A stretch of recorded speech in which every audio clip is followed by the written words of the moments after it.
What up, guys? So today we got a question from Bob, who is a gym owner, been open for a little over a year. Gym's growing pretty smoothly, all that stuff's good, but he said that something's happened recently or over the last few months that he's noticed that he doesn't like. He says that what's happened is a lot of new students are coming to him from other gyms, and from different gyms, they all have this same sort of story where some of the gyms are talking trash about him. Some of the coaches and other gym owners in the area are talking negatively about him and his gym. Now, he's very frustrated by it because he's like, they're sullying my good name. Now, he didn't say it that way. I'm paraphrasing a bit, but he's basically saying like, they're talking bad about me. What do I do? And he said, Chewy, I don't know if you've ever dealt with this, but if you have, how have you dealt with a situation where other gym owners and coaches were talking trash about you? And so if you have, love to hear it. So, brother, thank you for the question. And Bob, I have dealt with this for a long time and long before I was on YouTube, because obviously I put my big bearded face all over the internet now. And so, of course, people are going to talk trash, right? Which I don't care, But long before then, back in 2009, 2010, when I first started as a full-time head coach and was running the program, again, people talk trash about me. Now, from that time on to the very moment that we speak, I've had situations with many students who have gone on to become black belts with me, great training partners, all this stuff. And there is a trend that exists. So I'll share the trend with you because you want to make sure that you don't ever do this. And then I'll talk about how to deal with it afterwards as far as people talking trash about you. So the trend is this. I've had so many people come into my gym from other gyms where they say the same kind of story, right? They came into my gym, and again, they just start training and they eventually join it, and it's fine, right?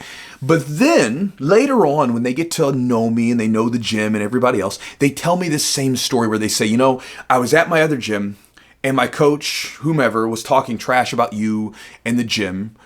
In case you guys are curious, some of the things that have been said about me, I remember, we're in the working class part of town and someone in the more affluent part of town, I'm just like, they're a bunch of thugs and they're not technical, right? One guy said that I wasn't technical. Another one said that I was only good in the gi and I wasn't good in no gi, which I was a pro fighter at the time and I have a better record in no gi, so I don't know why you would say that. And then tons of other stuff, right? But they always say that they heard these bad things about me, which got them curious. They're like, who is this guy?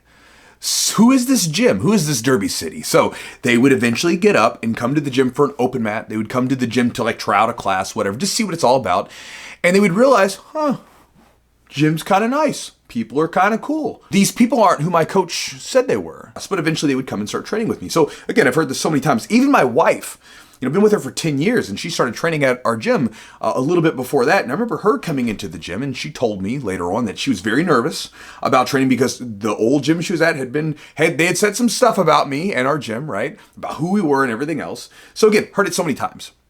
Now, I'm showing a trend to you, by the way, right? People talk about me and then they eventually come train with me, and then not all of them, right? Because I'm not everybody's cup of tea, and not everybody likes me, and I don't have the best training environment for everybody else. It goes without saying, right? Well, anyway, what I'm getting at is they are talking about me, and if you come to my gym, you will not hear me talking trash about other people's gyms. I don't care, because the way that I see it, Bob, and the way that you should see it is, every one of us gets this finite amount of little bit of energy every single day to do what we got to do. Right? Whether that's to teach your students, develop yourself, whether you're talking about, studying, whether you're talking about physically training, everything else, spend time with your family, all the important stuff, right?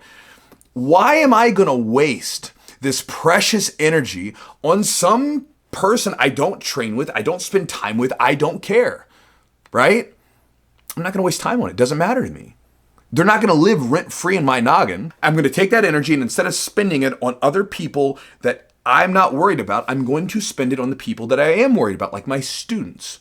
That is a better use of that time. So I'm not going to spend time talking trash about gyms or whatever. Now, if I have a disagreement about a particular thing with a coach or a gym owner, I might talk in private with a couple of my higher belts or someone that it would be appropriate with. But other than that, I'm not going to talk trash about it. I'm not going to be in the middle of my gym with my students just like, oh, these guys suck, whatever. I don't care. Right? And that is the approach that I would tell you to take. So again, when I speak, I know I'm a bit circuitous, right? Go around in big circles. But what I'm trying to get you to think about, bro, is, again, people are going to talk trash about you. There's a great quote from this one. I just thought about we were doing this one. Let's see. Here it is. So again, this is how my brain works. I'm random. This is like the Joseph Campbell companion. It's like basically a collection of different stuff and from a lecture series that Joseph Campbell did. But one of my favorite quotes to sort of come back to is, as you proceed through life following your own path, birds will shit on you. Don't bother to brush it off. Right? I like that, right? Don't even worry about them, bro. So you got coaches talking trash about you, gym owners talking trash about you. Who cares? You keep focusing on your students and your people, because obviously your gym's growing. You said it's doing well. You're on the right course. Stay that course. Let other people talk trash about you, because in the end, all they're going to do is send people to you, because they're going to be like, who is this guy that my coach keeps talking about? You're living rent-free in their head. Don't let them live free in yours, right? So that's the idea, man. Again, just some ideas to chew on from my own experience. Hopefully it helps you. By the way, if any of you guys are watching this, are gym owners, or you do some relation to gym business type stuff, if you want to get my weekly newsletter that I send out specifically for marketing and business stuff related to the gym business stuff that I know and the stuff that I've done, both online and offline, you can check the links down below. It goes out once a week. The day's kind of random. It's like whenever I get something that I think could be interesting for people or useful, I send it out. But again, you can check the links down below for information. But that's that. Bob, thanks for the question, brother, and I'll talk to you guys next time.